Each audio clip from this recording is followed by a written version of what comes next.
আসসালামু আলাইকুম ওয়া রাহমাতুল্লাহি ওয়া বারাকাতুহু।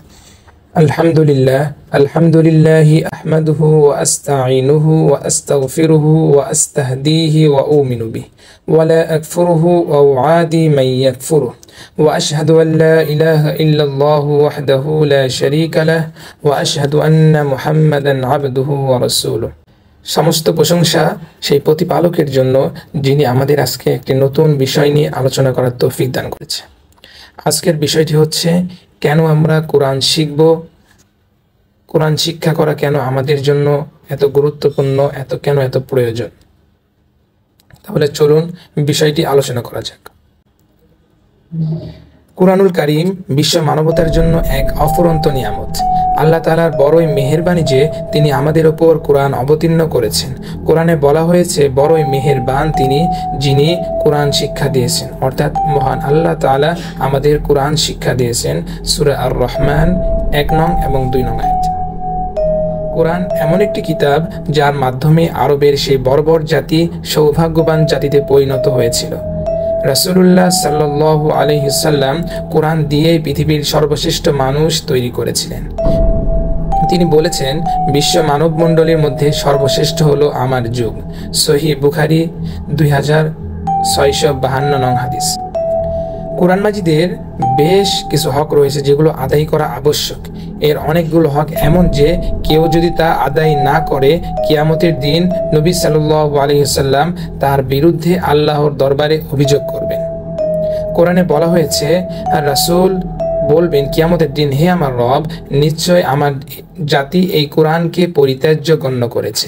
সূরা আল ফুরকান 30 নং আয়াত। আমাদের উপর কোরআনে যে হকগুলো রয়েছে, চলুন তা আমরা একটু জেনে নিই।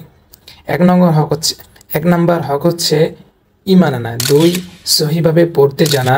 3 তেলাওয়াত করা ও শ্রবণ করা। 4 অপরকে কোরআন শিক্ষা দেওয়া। 5 হিফজ বা মুখস্থ করা। 6 বোঝা বা উপলব্ধি করা, অর্থাৎ বুঝে বুঝে পড়া। 7 আমল করা, অর্থাৎ কোরআনে যে বিধানগুলো এসেছে সেগুলো হচ্ছে আমাদের জীবনে প্রতিফলিত করা। 8 যথাযথ সম্মান ও মর্যাদা দেওয়া। 9 কোরআন প্রচার ও প্রতিষ্ঠা করা।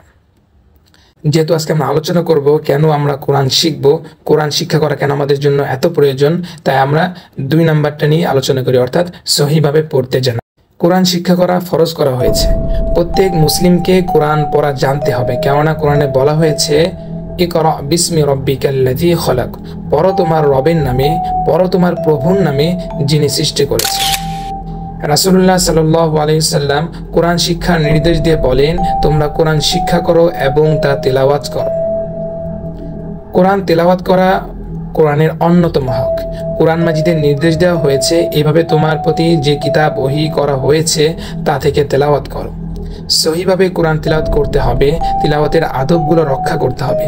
বাংলা ভাষায় উচ্চারণ করে পড়লে হবে না, কারণ রাসূলুল্লাহ সাল্লাল্লাহু আলাইহি ওয়াসাল্লাম বলেছেন, যে কোরআন সুন্দর উচ্চারণে পড়ে না সে আমার উম্মতের মধ্যে শামিল নয়।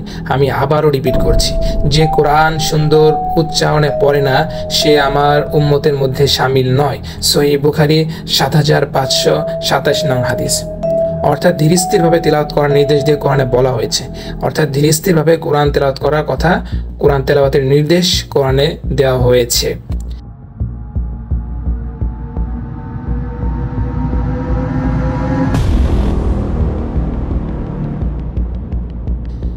আল্লাহ তাআলা বলেন, তুমি কোরআনকে তারতিলের সহিত, অর্থাৎ ধীরস্থিরভাবে তেলাওয়াত করো। অরতিলিল কোরআন তারতিলা, অর্থাৎ তুমি কোরআনকে তারতিলের সাথে, অর্থাৎ ধীরস্থিরভাবে তেলাওয়াত করো। আল কোরআন তেলাওয়াতে রয়েছে বিরাট সওয়াব।